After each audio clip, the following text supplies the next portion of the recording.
Senang sekali ya boleh berjumpa dengan Bapak Ibu semuanya dan juga saya sangat gembira.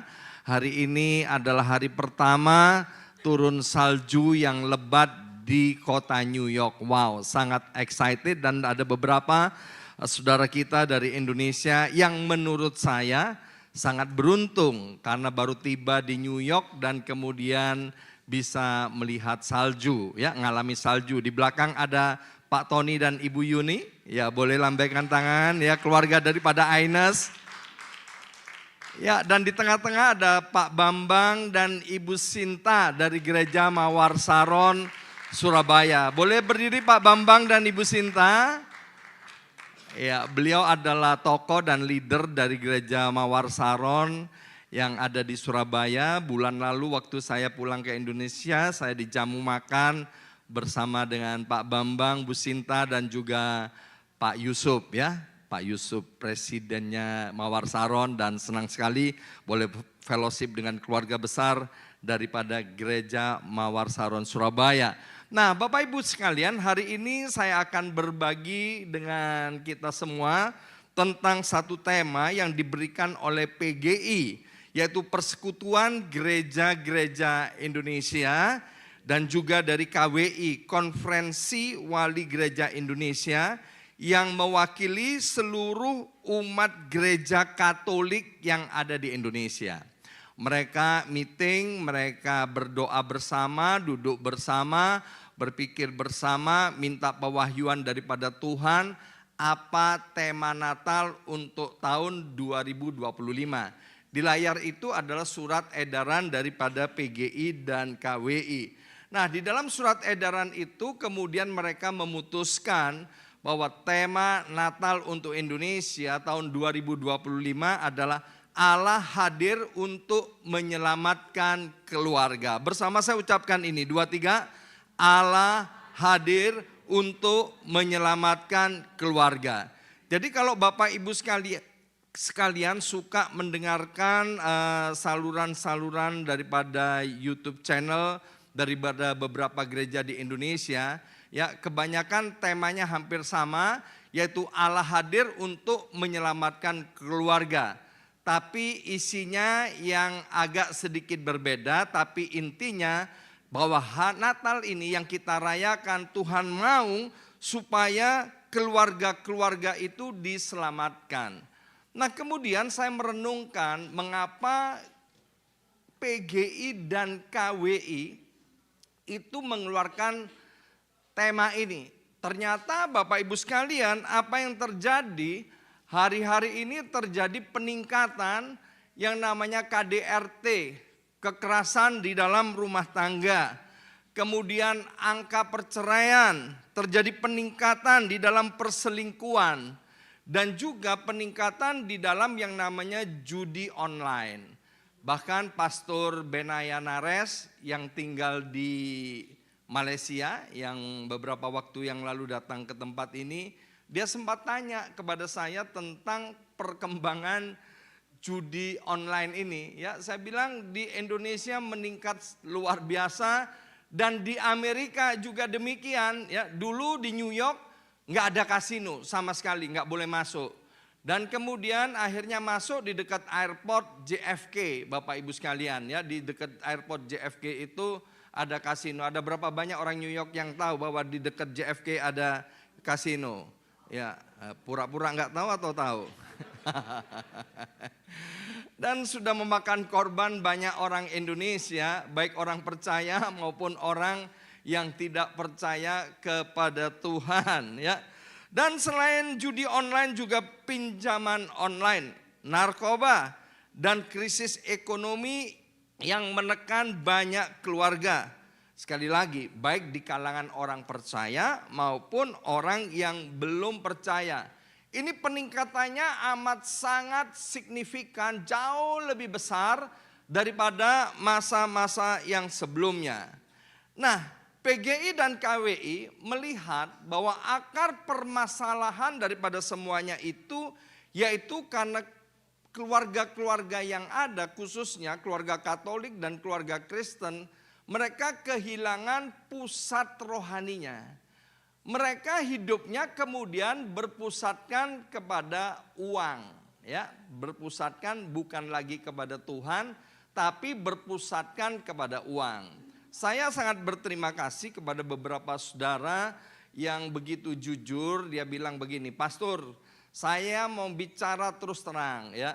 Saya ini dari Indonesia asli Kristen, ya, aktif dalam pelayanan. Tapi waktu saya pindah ke Amerika, saya memang pindah ke Amerika untuk cari uang, bukan cari Tuhan." Wah, saya bilang terima kasih untuk kejujuranmu, ya. Alkitab bilang begini, Bapak Ibu sekalian, berkat Tuhanlah yang menjadikan kaya, jeripayahmu tidak akan menambahinya. Nah, Bapak Ibu sekalian, kemudian PGI dan KWI melihat lagi bahwa relasi di antara anggota keluarga, suami, istri, orang tua, anak, menantu, mertua, tidak lagi dibangun atas firman Tuhan atau tidak lagi dibangun atas kehendak Allah, ya. Mereka membangunnya begini, aku kepengen dipahami, aku kepengen dihargai, aku mau hidup bebas. Mereka enggak lagi begini, apa kehendak Tuhan atas hidupku? Apa yang Tuhan ingin lakukan agar aku ada di New York ini, bahkan ada dimanapun kita berada, Tuhan itu maunya apa? Salah satu doa daripada Musa kemudian dijadikan pujian, itu sangat keren banget. Musa bilang begini, Tuhan jangan suruh aku pergi, jangan suruh aku berjalan kalau engkau tidak menyertai aku. Ya, biarlah ini menjadi semangat buat setiap kita. Apapun yang kita kerjakan, apa yang kita putuskan, biarlah itu berasal daripada Tuhan. Nah, Alkitab menyebut kalau berpusatkan kepada aku, diriku, dan saya, maka itu hidup kita adalah hidup menurut daging, bukan lagi menurut roh. Masalahnya Bapak Ibu sekalian, keinginan daging seringkali berubah-ubah dan kemudian susah untuk dipuaskan. Seorang hamba Tuhan bilang begini, bahwa hati manusia itu punya satu lubang yang amat sangat besar. Diisi rumah mewah, diisi mobil mewah, diisi uang yang banyak, itu tidak bisa menutupi hati manusia yang berlobang itu. Sehingga manusia enggak ada puasnya. Yang bisa menutupi hati manusia yang berlobang itu hanya yang maha besar. Dan yang maha besar itu namanya adalah Yesus Kristus. Nah, Bapak Ibu sekalian, akibatnya apa? Karena relasi mereka tidak lagi dibangun berdasarkan hubungan akan kehendak Tuhan, tidak berdasarkan firman Tuhan, maka waktu tidak terpenuhi, mereka mulai marah, mereka mulai kecewa, dan kemudian hubungan-hubungan menjadi retak. Saya ketemu dengan beberapa keluarga Kristen, mereka malu untuk bercerai, ya. Nanti apa kata orang yang ada di sekitarnya. Mereka tetap tinggal di dalam satu rumah yang sama, tapi mereka tidak lagi tinggal di tempat tidur yang sama, mereka tidak lagi tinggal di kamar yang sama, ya. Nah, anggota keluarga lebih mengikuti keinginannya sendiri daripada suara Tuhan. Itulah yang terjadi pada akhir-akhir ini. Mereka bahkan menjadikan sosial media dan kemudian banyak tontonan-tontonan, ya, yang kita bisa dapatkan secara live streaming maupun di gedung bioskop. Kemudian apa yang mereka dapatkan itu mereka jadikan pedoman atau tuntunan dalam kehidupan ini, ya. Tontonan itu tidak boleh dijadikan tuntunan. Sebaliknya, tuntunan itu firman Tuhan sekarang ini kebalik, Bapak Ibu sekalian, hanya dijadikan tontonan oleh orang-orang percaya, kecuali BMC New York. Amin. Maka itu Bapak Ibu hadir di tempat ini. Maka hal ini menyebabkan PGI dan KWI mengambil tema itu. Dan ayat-ayat firman Tuhannya diambil dari kitab Matius pasal pertama ayat 18 sampai dengan 25. Matius pasal pertama ayat 18 sampai dengan 25. Ayo kita baca bersama-sama, dan cara bacanya masih ingatnya seperti yang diajarkan oleh Pastor Benaya Nares.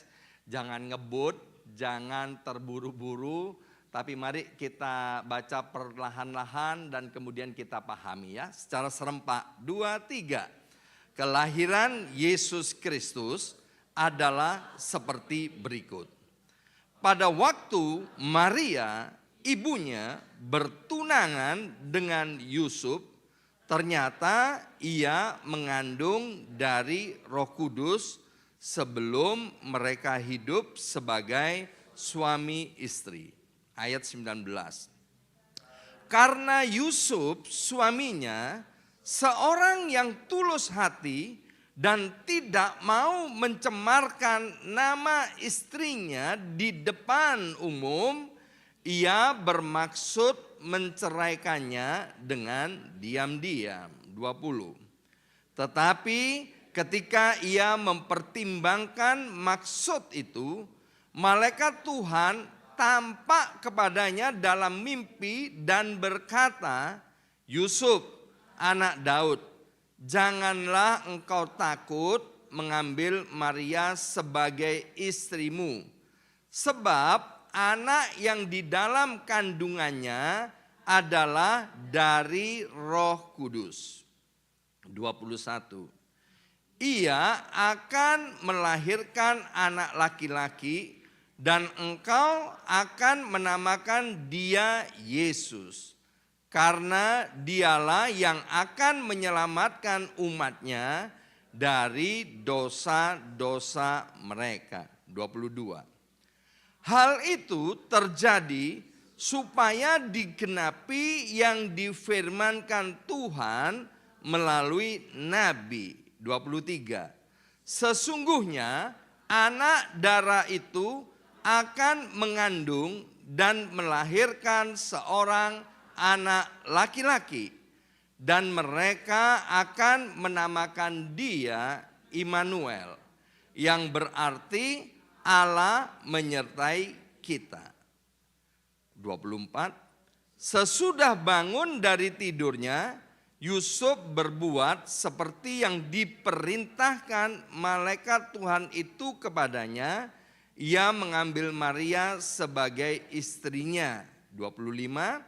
Tetapi tidak bersetubuh dengannya sampai Maria melahirkan anaknya laki-laki dan Yusuf menamakan dia Yesus. Allah hadir untuk menyelamatkan keluarga. Yang pertama kita pelajari, yaitu kita harus ingat bahwa Yesus itu juru selamat. Ya, saya kasih pentung 3. Jadi cara bacanya ingat. Ya, pernah waktu zaman kampanye dulu, ya kan, dari Ambon bilang ingat. Ya, jadi kita harus ingat bahwa Yesus itu juru selamat. Ya, beritahu kiri kananmu, ingat, Yesus itu juru selamat. Ya, kapan saja, di mana saja, kita harus ingat bahwa Yesus itu juru selamat. Dalam keadaan suka, kita harus ingat bahwa Yesus itu juru selamat. Dalam keadaan duka, kita harus ingat bahwa Yesus itu juru selamat. Waktu senang kita harus ingat Yesus itu juru selamat. Waktu susah kita harus ingat Yesus itu juru selamat. Juru masak adalah orang yang ahli memasak. Bahasa Inggrisnya chef, ya. Bu Yongki bisa masak, tapi dia bukan juru masak. Yang juru masak itu Jeffrey, ya. Halo Jeff, chef, ya. Di Jakarta keren banget, ya. Beliau ada di Murimutu, ya. Di hotel apa itu yang paling mahal di Jakarta, The Langham, ya. Chef. Juru masak, ahli memasak. Kasih apa aja sama si Jeffrey ini, wah, dia bisa jadikan makanan yang istimewa, ya. Itu juru masak. Waktu zaman kampanye kita tahu ada namanya juru kampanye, ya. Bahkan partai-partai itu berani bayar orang-orang yang pintar ngomong untuk berkampanye. Ada pelawak-pelawak, ada artis dan lain sebagainya. Juru kampanye yaitu orang yang ahli mengkampanyekan, orang yang ahli mempromosikan, ya. Juru rawat adalah orang yang ahli merawat orang yang sakit. Puji Tuhan, saudara kita Ega, ya, beberapa waktu yang lalu sempat dirawat di rumah sakit dan dilayani oleh dokter dan juru rawat, ya. Karena ahli merawat, maka Ega segera sembuh dan bisa keluar dari rumah sakit. Bahkan minggu kemarin beberapa hari keluar dari rumah sakit sudah bisa beribadah bersama-sama kita. Tentu karena selain Tuhan Yesus, juga juru rawat ini menjadi kepanjangan tangan Tuhan untuk menyembuhkan saudara kita Ega. Pastor Gilbert Lumoindong, dia suka bilang begini, kalau Bapak Ibu perhatikan, ya, nabi banyak, ya, guru banyak, gembala banyak, penginjil banyak, ya, apalagi juru masak. Bukan hanya Jeffrey, papanya juga disebut juru masak, ya, ahli masak juga papanya si Jeffrey ini. Juru rawat tuh waktu di rumah sakit banyak banget yang namanya juru rawat, juru kampanye banyak. Nah, juru selamat cuma satu. Juru selamat adalah pribadi yang ahli menyelamatkan. Dan juru selamat itu namanya Yesus Kristus Tuhan. Ciputra dulu adalah salah satu orang yang kaya raya di Indonesia. Dia nggak kenal Tuhan. Tapi karena rajin, ya, seperti yang ditulis di dalam Amsal pasal 10 ayat yang keempat. Kalau kita rajin, kita bisa jadi kaya, ya. Jadi kalau datang ke gereja untuk jadi kaya salah besar, ya. Karena Ciputra itu kaya, dia nggak perlu Tuhan, ya.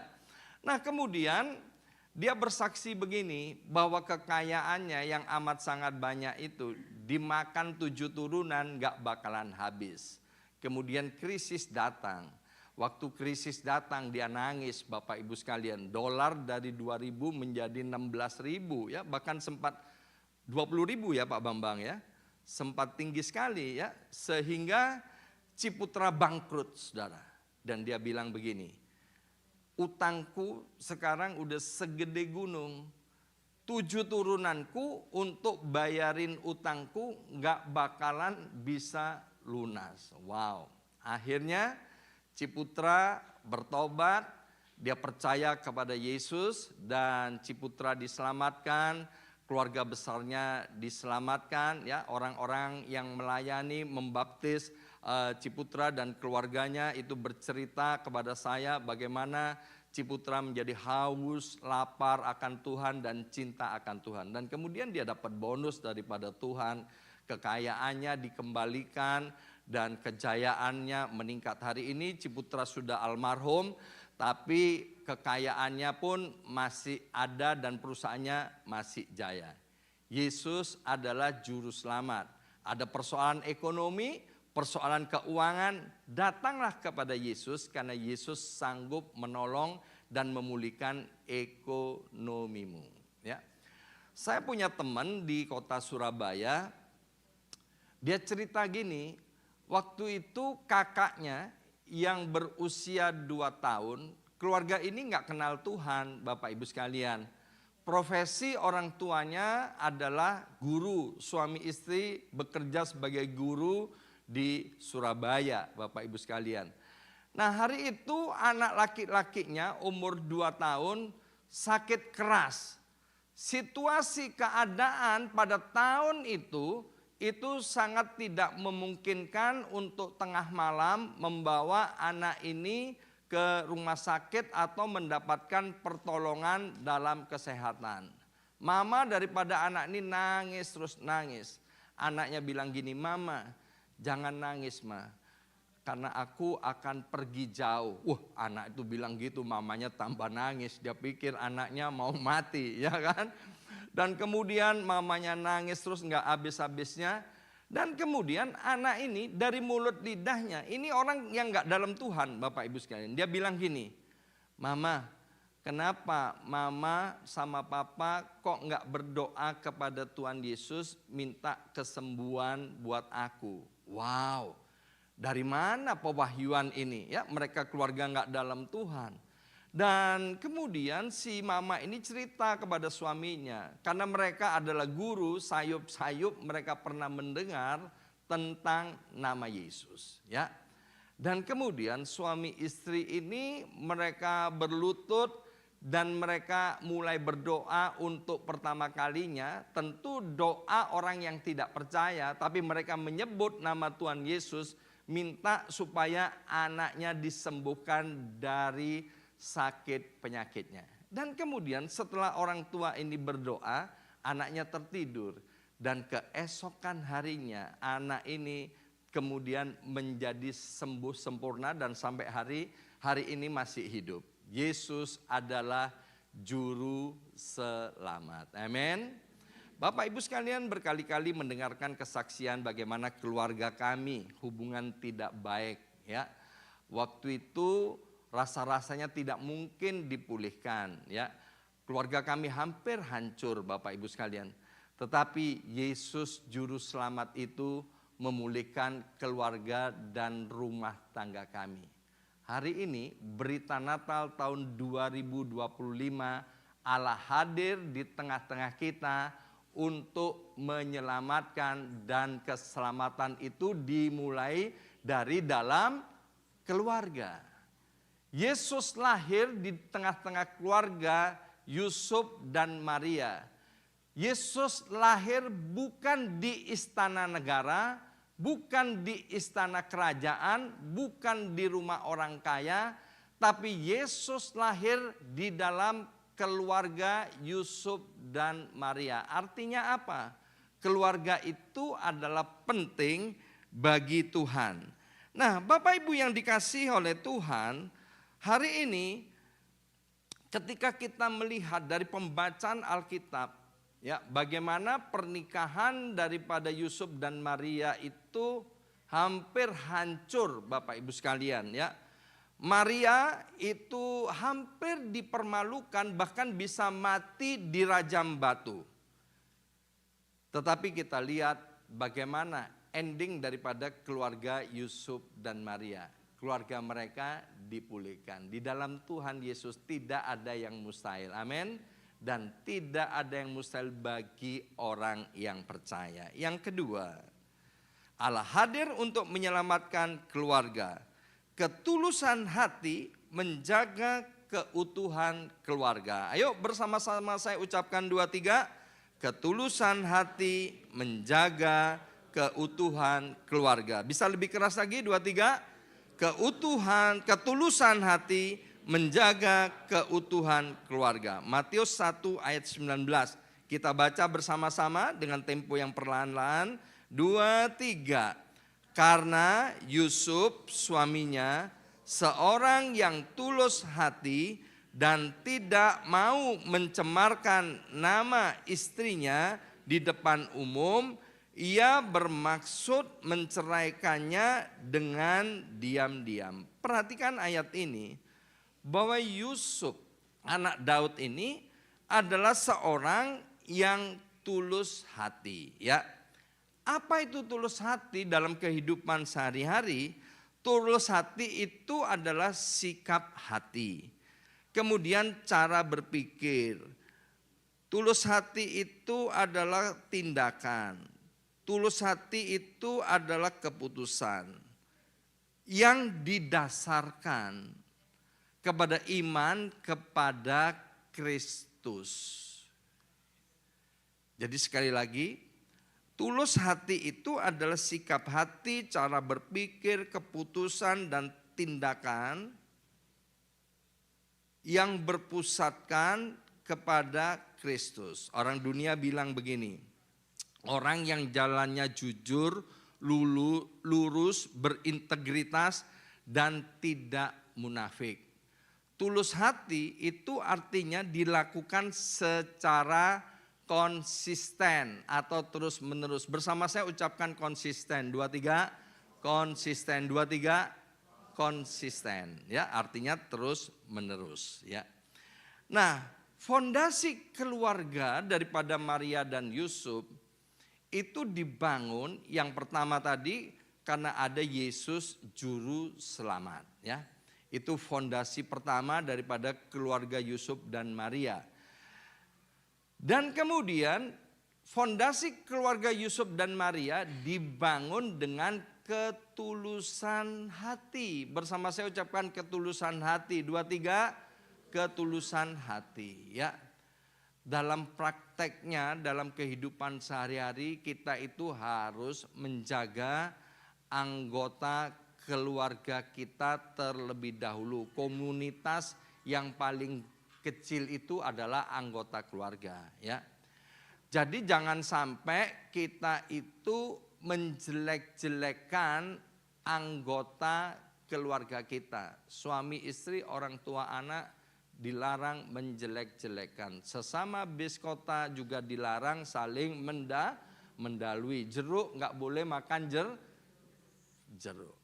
Ya, kita lihat pada kenyataannya di sosial media ada orang yang memakai sosial medianya kemudian untuk menjelek-jelekan orang lain. Biar malu, biar tahu rasa.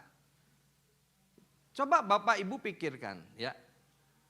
Apa pendapat Bapak Ibu kepada orang yang suka mengumbar kejelekan orang lain di sosial media? Itu jawabannya bisa beragam. Tapi keluarga kami memandang rendah orang itu. Meskipun dia berpendidikan tinggi atau mungkin duitnya banyak, kami sama sekali tidak hormat, tidak respect dengan orang yang model begitu. Sebab kami tahu Alkitab bilang dari buahnya kita tahu pohonnya. Kalau kita nggak tahu suatu pohon itu buahnya apa, lihat dulu buahnya, baru kita tahu, oh ini pohonnya seperti ini. Orang yang suka menjelek-jelekan, apalagi yang dijelek-jelekan anggota keluarganya, anggota komunitasnya. Ini rahasia ya, biar di antara kita aja, jemaat BMC aja. Saya suka sharing ini hati ke hati ya, kepada orang yang gak dalam Tuhan juga mereka, oh ya benar juga Pak ya.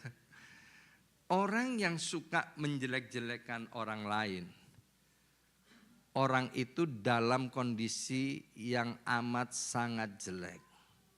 Dia sedang berusaha menutupi kejelekannya.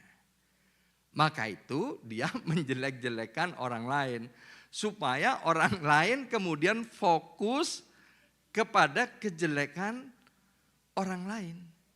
Jadi kalau ada suami istri suka menjelek-jelekan, ya, suami menjelek-jelekan istrinya. Jangan-jangan suaminya sedang kalah judi. Atau jangan-jangan suaminya ya sedang punya selingkuhan. Atau melakukan suatu aib.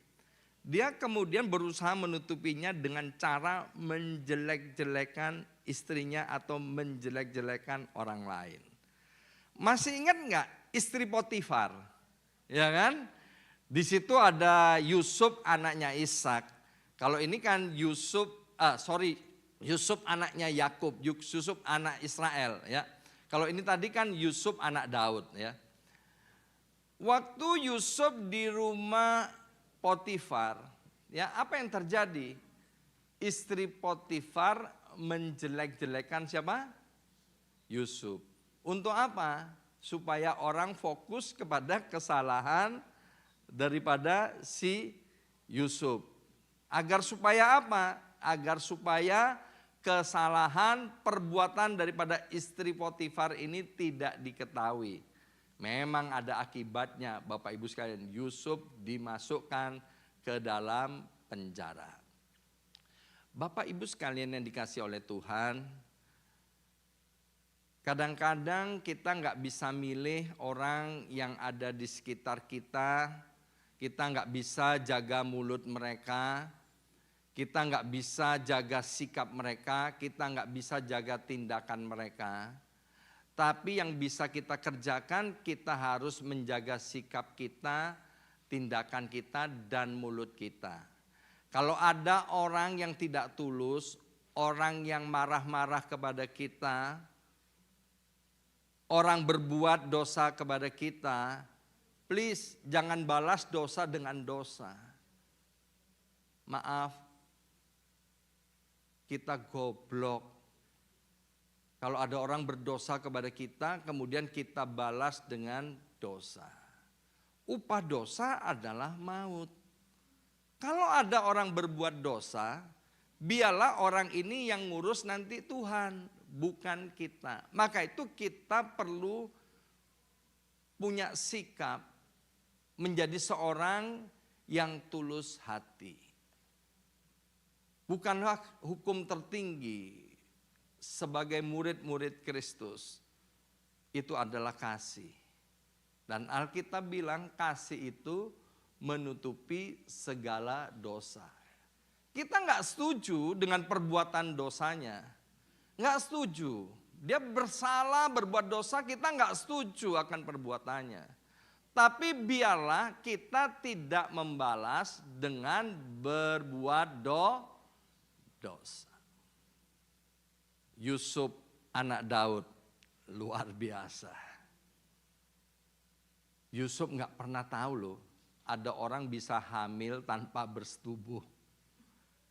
Kok ada orang hamil karena Roh Kudus? Mau tanya ke dokter kemana, nggak masuk akal, ya, nggak masuk logika. Tapi Yusuf memilih untuk hatinya benar di hadapan Tuhan. Kita beruntung hidup di zaman perjanjian baru setelah Allah Roh Kudus itu dicurahkan ke dunia untuk menolong kita, untuk memampukan kita melakukan firman Tuhan. Kalau waktu itu Yusuf belum mengalami baptisan Roh Kudus, tetapi dia bisa memilih untuk bersikap tulus hati. Lebih-lebih kita yang akan meninggalkan tahun 2025. Mari Bapak Ibu sekalian, teladanilah yang namanya Yusuf. Akibatnya apa Bapak Ibu sekalian? Kita tahu keluarga daripada Yusuf itu ditolong oleh Tuhan, diselamatkan, dan kemudian Maria tidak terjadi hal yang buruk atas hidupnya. Seharusnya dia bisa mati dirajam batu. Tidak mudah apa yang dikerjakan oleh Yusuf, sungguh-sungguh sangat tidak mudah. Mengampuni orang yang bersalah kepada kita itu sungguh-sungguh sangat tidak mudah. Saya udah ngalami hal yang seperti itu Bapak Ibu sekalian. Maka itu melakukan firman Tuhan harus ditaruh kepada kehendak, kemauan yang kuat. Jangan taruh kepada pikiran, jangan taruh kepada perasaan. Karena pikiran dan perasaan gampang berubah-ubah. Dan yang terakhir,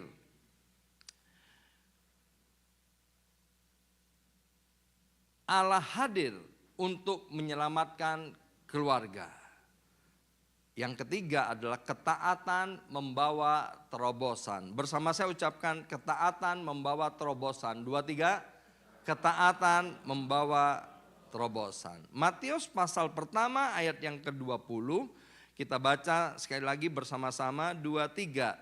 Tetapi ketika ia mempertimbangkan maksud itu, malaikat Tuhan tampak kepadanya dalam mimpi dan berkata, Yusuf anak Daud, janganlah engkau takut mengambil Maria sebagai istrimu, sebab anak yang di dalam kandungannya adalah dari Roh Kudus. 24.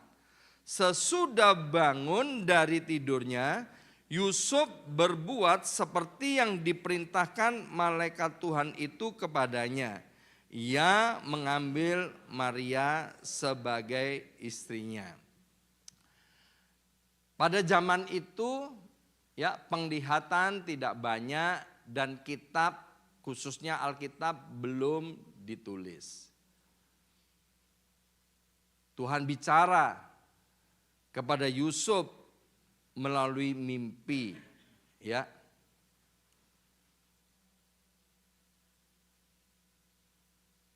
Kita beruntung karena kita punya Alkitab. Kalau zaman dulu pakai kertas, sekarang sudah yang formatnya digital, ya. Bisa dibawa, diakses dengan begitu mudah, ya, baik dari handphone kita, dari gadget kita, dari laptop kita maupun dari komputer di rumah. Alkitab adalah firman Tuhan. Alkitab bukan berisi firman Tuhan, tapi Alkitab adalah firman Tuhan. Dari Kejadian sampai Wahyu itu adalah firman Tuhan. Tuhan gak pernah berbicara keluar daripada apa yang sudah ditulis dari Kejadian sampai Wahyu. Jadi sangat beruntung Bapak Ibu sekalian. Maka itu rajin-rajinlah untuk membaca Alkitab dan merenungkannya serta melakukannya dengan konsisten dan setia. Waktu Tuhan berbicara kepada Yusuf dalam mimpi itu, ya, dia bisa aja menepis, ini bunga tidur, ya. Tetapi Yusuf percaya, mentaati suara Tuhan melalui mimpi itu, dan kemudian mengambil Maria menjadi istrinya. Sekali lagi, hal ini tidak mudah, ya, bagi orang yang sudah berkeluarga. Waktu ada konflik suami istri, ya, kita mau mendekat rasanya gimana gitu, ya kan? Makanya Salomo bilang, kalau kumpul sama orang perempuan yang suka bertengkar, lebih baik tinggal di sotoh rumah, ya. Saya bisa mengerti sekarang sotoh rumah karena di rumah saya ada sotohnya. Etik saudara, tapi puji Tuhan udah tinggal di rumah yang ada etiknya sekian tahun, saya nggak pernah sembunyi di dalam etik, ya. Waktu istri saya marah kepada saya, dia bilang, sana kamu, jijik aku lihat kamu. Waktu masa-masa kelam di dalam keluarga kami. Bayangkan, Yusuf harus taat meskipun dia tidak mengerti apa yang sedang terjadi. Abraham, bapak segala orang beriman, kenapa dia disebut sebagai bapak segala orang beriman? Karena dia sesungguhnya tidak mengerti waktu disuruh keluar ke Ur Kasdim kepada satu tempat yang akan kutunjukkan kepadamu. Kemana Tuhan? Tunjukkan dulu, aku baru mau pergi. Tapi Abraham mau taat, mau pergi meskipun dia tidak mengerti. Waktu Yosua memimpin bangsa Israel masuk ke tanah Kanaan, maka yang harus dihadapi pertama kali adalah Yeriko. Dengan tembok Yerikonya yang sangat kokoh. Dan kemudian Tuhan berbicara kepada Yosua, memberikan satu strategi, yaitu setiap hari 1 kali harus memutari tembok Yeriko dan tidak boleh bersuara dan lain sebagainya. Hari ke-7 mereka mengelilingi 7 kali dan disuruh bersorak. Nggak masuk akal. Susah untuk dimengerti. Tapi Yosua mau taat. Akibatnya apa? Tembok Yeriko diruntuhkan dan bangsa Israel menang masuk menduduki tanah Kanaan. Waktu Petrus ahli menjala ikan itu, semalam-malaman dia menjala dan tidak mendapatkan ikan. Waktu pagi hari ketemu Yesus, Yesus bilang, tebarkan jalamu. Sekali lagi, nggak masuk akal. Tuhan, emang kamu budek, ya kan? Semalam-malaman aku udah cari ikan tapi nggak dapat. Petrus bilang begini, tapi karena engkau menyuruhnya juga, maka aku menebarkan jala. Dan akibatnya jalannya koyak karena penuh dengan ikan. Ketaatan mendatangkan berkat, ketidaktaatan mendatangkan hukuman. Waktu Yusuf taat mengambil Maria, apa yang terjadi? Lahirlah putra Natal itu, Yesus. Terjadi terobosan yang dahsyat. Bukan hanya menyelamatkan keluarga Yusuf dan Maria, tapi kelahiran Yesus menyelamatkan seluruh dunia.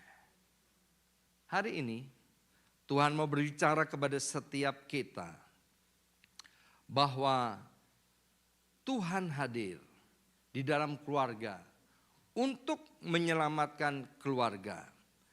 Natal tahun 25 ini mengingatkan kepada kita semua bahwa Tuhan mau setiap kita kembali kepada Tuhan. Tuhan menjadi pusat kehidupan kita. Di tengah ketekanan ekonomi, konflik yang sedang terjadi, dan derasnya pengaruh dunia, Alkitab mengingatkan kita bahwa ada 3 hal yang perlu terus dipegang oleh setiap keluarga Kristen. Yang pertama, kita harus ingat bahwa Yesus adalah juru selamat. Ya, tolong poin yang terakhir. Iya. Ia bukan hanya hadir dalam perayaan Natal, tetapi datang untuk menyelamatkan manusia dari dosa. Akar dari banyak luka batin itu adalah dosa. Akar daripada keretakan keluarga adalah dosa. Akar daripada kesulitan adalah dosa. Akar daripada perselingkuhan adalah dosa. Akar daripada kekerasan dalam rumah tangga adalah dosa. Hanya Yesus yang sanggup untuk melepaskan umatnya dari dosa. Yang kedua, ketulusan hati menjaga keutuhan keluarga. Ketulusan melindungi relasi dari kata-kata yang melukai, dari sikap saling menyalahkan dan dari ego yang merusak. Seperti Yusuf, keluarga yang memilih ketulusan akan menjadi tempat yang aman dan penuh dengan kasih. Mengapa? Ada keluarga-keluarga yang tidak betah di rumahnya. Karena di rumahnya tidak menemukan pribadi yang tulus hati. Dan yang ketiga, ketaatan itu akan membawa terobosan. Yusuf tidak mengerti segalanya, tetapi ia tetap taat. Dan dari ketaatan itu Allah bekerja. Demikian pula pada hari ini banyak terobosan dalam keluarga. Dimulai dari langkah ketaatan yang sederhana. Mari kita bangkit berdiri. Saya undang pemain musik untuk maju ke depan. Natal bukan hanya untuk dirayakan di gereja, tetapi untuk dihidupi di rumah. Ketika Yesus menjadi pusat, ketulusan dijalani dan ketaatan dipilih, keluarga akan mengalami penyertaan Allah yang nyata.